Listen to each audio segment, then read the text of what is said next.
The number one question, because everyone's concerned about inflation, but there's a big backstory there. But I always say when it comes to your own money, everybody has a PhD in economics. You don't need Larry Summers to tell you what's going on with your budget and your ability to feed your family or keep a roof over your head.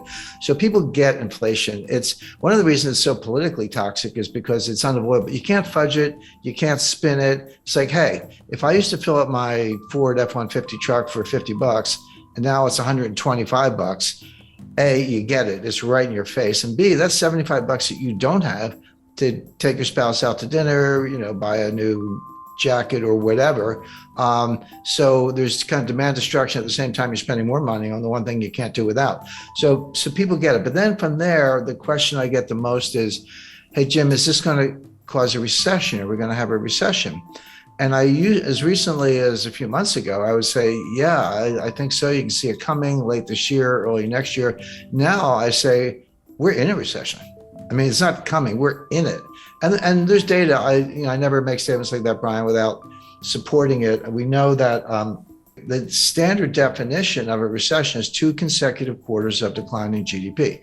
There are a few more bells and whistles having to do with unemployment and a few other things, but that's the rule of thumb. So based on that, and based on the best available estimate for a second quarter, likely to be accurate, we're in a recession today. Now, it's not severe, but that's like saying I'm in bed with pneumonia, but I'm not dying. Well, okay, but we're in a recession right now.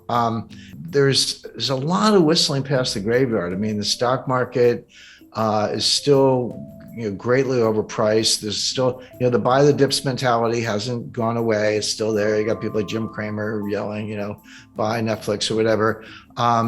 There's institutional support. There's momentum trading. Of course, 95% of the trading is by robots. So you got to reverse engineer the 27-year-olds from Bangladesh who don't get out much. They're the ones really writing these algorithms.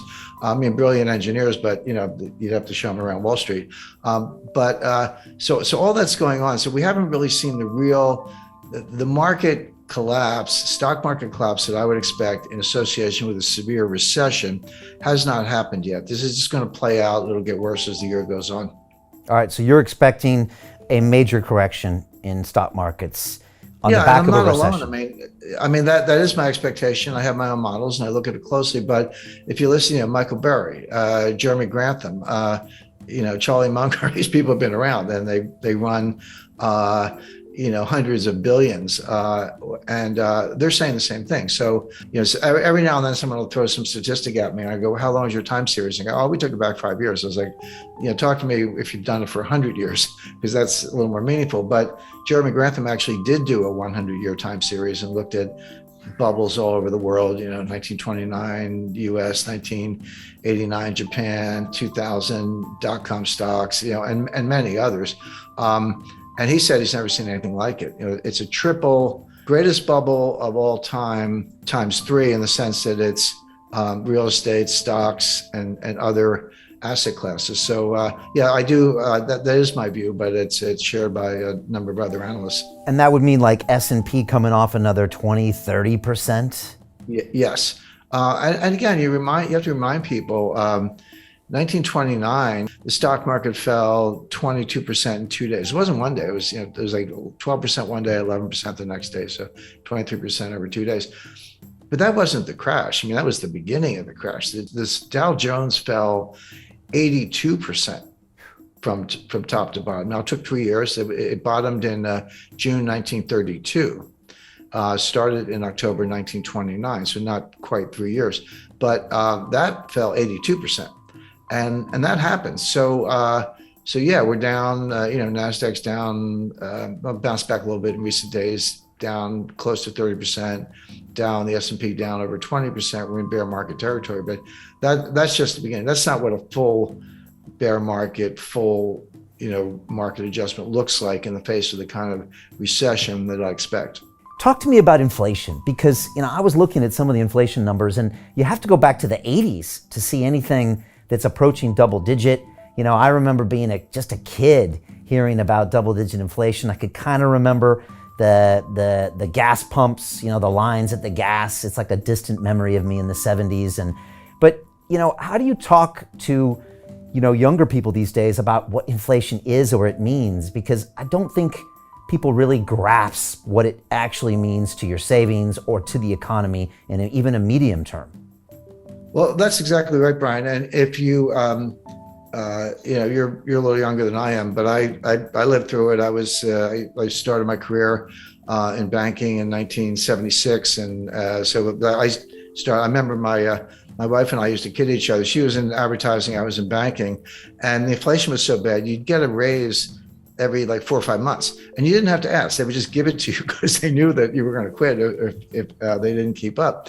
So she would get a raise, and she was making more than I was at the time. So we'd go out to dinner, and then I would get a raise, and I was making more than she was. So we would just tease each other about that. But that's how it was. And the psychology was, if you needed a TV set or refrigerator, new car, whatever, you say, I better buy it now because the price is going to be higher. If I wait a month or 2 months, the price is going to run away from me.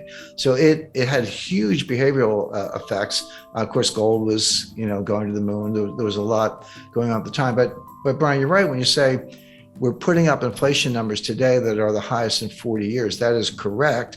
But I remind people, the inflation in 1981 was the end of a 10-year period of inflation. That was when Volcker finally got it under control. But you go back to 70, between 77 and 81, so that 5-year period, the dollar lost 50% of its purchasing power, not 15, 50. So the question is this the beginning of an inflationary surge where it's going to get even worse and it is going to last 5 years? Or is it different than that? But keep that in mind, because the situation we're in today is very different from the 1970s, and I'll explain why. But I'll explain why right now, because in the 70s, it was triggered from the supply side with first the Arab oil embargo in 1973 as a result of the 1973 Arab-Israeli war, and then the price tripled, but it went from like $2 to $6. Okay. But percentage terms, that's a huge jump, but it was still $6. And then it got to 12. And then in 1979, you had a second oil embargo because of Iran and the Ayatollah and the revolution and the hostages and all that. And then it went from kind of 12 to 20. So oil went up by a factor of 10 in the course of the late 70s because there's two different embargoes. So that's coming from the supply side. But what happened was, the other source of inflation is on the demand side. So you have what's called cost push inflation. That's where supplies choked off, or there's an embargo, or there's a shortage, natural disaster, a lot of things. It's coming from the supply side, and demand is inelastic, so you just pay up or kind of do without. But the demand side is much more psychological. That's called demand pull inflation. That's when consumers behave the way I described, and as I say, I lived through the 70s, where hey, I better buy it today, I better buy it now. You're pulling all this demand forward and bidding up prices because you're worried that it's going to get even worse. So as that applies to today, we are starting with the cost push inflation, mainly the price of energy, but the price of food is a big factor, and of course they're related. It's like here's the energy, here's the food. Where do you think the food comes from? To get the food, you got to feed the pigs and cows. What do you feed them? You feed them corn. How do you get corn? Well, you grow it on a farm. You need nitrogen fertilizer. You need diesel in your tractors. You get the food. You got to put it in a truck to get it from point A to point B. That requires diesel. The higher the diesel price, the higher the cost of food because you're moving it by truck, et cetera. So these things, as I say, are linked. But food prices are going up substantially, and the two things you can't do without are gas in the car and food. So you have that cost push inflation. We're not quite at the stage where it's demand pull. We're not quite at the stage where individual consumers are behaving the way I described in the 1970s, saying, "Hey, better spend the money fast because it's losing value."